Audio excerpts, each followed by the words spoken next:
Welcome back to Book News.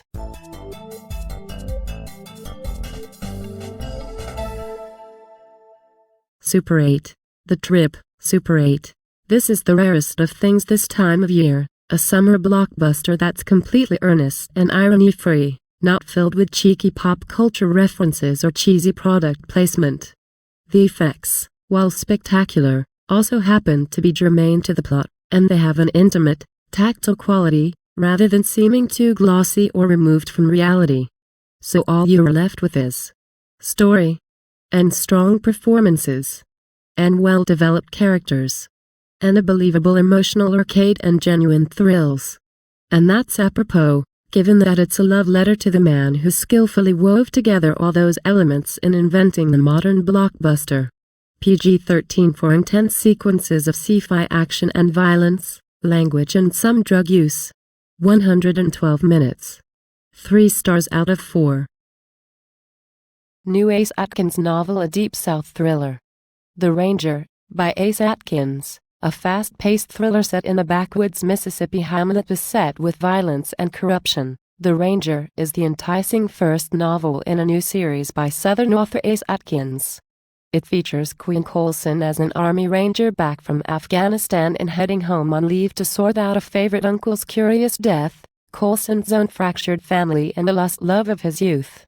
But The Ranger echoes the Spencer books in at least one way. When matters turn violent, Coulson relies on a friend, Boom, much as Spencer needs the aid of Hawk. Both Boom and Hawk are fearsome black men who don't back off a fight.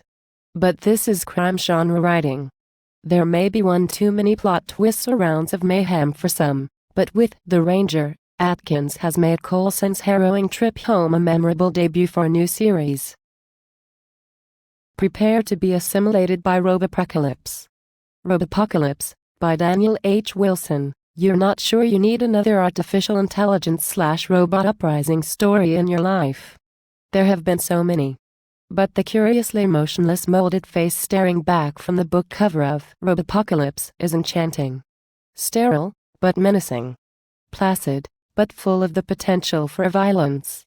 Those red eyes both playful and devious. Robopocalypse is the story of an artificial intelligence named Archos who uses a virus to turn Earth's large service robot population into an army set on the destruction of mankind. Billions of unprepared humans are killed in the first weeks of the war, and it takes the remaining pockets of humanity years to mount an effective resistance against the ever-evolving and improving robot army. Miss Peregrine's Home Enchants, Terrifies. Miss Peregrine's Home for Peculiar Children, by Ransom Riggs. As a child, Jacob loved hearing his grandfather's stories about the orphanage off the coast of Wales in which he grew up and all the friends he had. Children with unusual abilities, like the invisible boy, the girl who could create fire and the boy with bees in his stomach. But kids grow up, and Jacob realized that his grandfather was telling tales, masking his experiences as a Jewish World War II refugee in the guise of fairy tales. The monsters the peculiar children feared were in reality Nazis. The children themselves other in religion only. Or so Jacob believed, until his grandfather is killed under mysterious circumstances and Jacob swears he saw a tentacle-mouthed creature lurking in the nearby woods. Miss Peregrine's Home for Peculiar Children will assuredly please readers of all ages, particularly those who enjoy a healthy dose of Gothic in their fiction. Gaga delivers the goods on new CD. With the Lady Gaga market reaching oversaturation, it's easy to get a sense of fatigue when listening to her latest effort, Born This Way. Delivering her third studio album in just a 3-year span after a non-stop juggernaut that included a seemingly endless tour, hit after hit, countless magazine covers and even social activism, another Gaga offering is a little bit tiring to those who aren't part of her army of little monsters. It doesn't help that the standard edition of the album is 17 full-length tracks, clocking in at a little over 2 hours. A little less than a third of the way through, what, there's more? Feeling starts to sink in, and finishing the album seems to be a daunting task. But Born This Way deserves that listen, again and again and again. Though there are a few songs that miss the mark, the Madonna rip-off title track, for example, overall, the album, like Gaga, is hard to get out of your conscious. The film has another winner in Devil She Knows.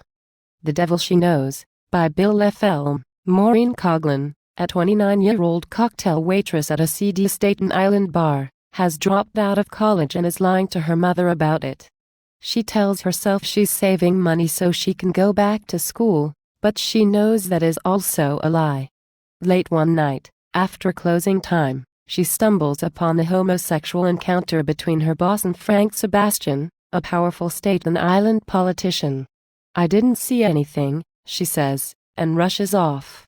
But the next day her boss is found dead on the railroad tracks, and Sebastian warns her that she better keep her mouth shut about what she had seen the previous night. Maureen promises that she will, and at first she means it. She figures Sebastian killed her boss to silence him, and she has no intention of meeting the same fate. But soon, she wavers. Can she let Sebastian get away with murder? Judy Moody. Children's books find new life on film. While the books tend to take place inside a classroom, the feature film focuses on Judy, played by Australian actress Jordana Beatty, during her summer vacation. Her friends are away and her parents must go out of town for the summer. That sets the stage for an entirely new character, and Opal, Heather Graham, to come in and care for Judy and her annoying younger brother Stink. There is something a bit subversive about getting the parents off screen for the summer and having this whole new personality come in and not knowing what that would bring. Thanks so much for watching Book News. See you next time right here on Book News.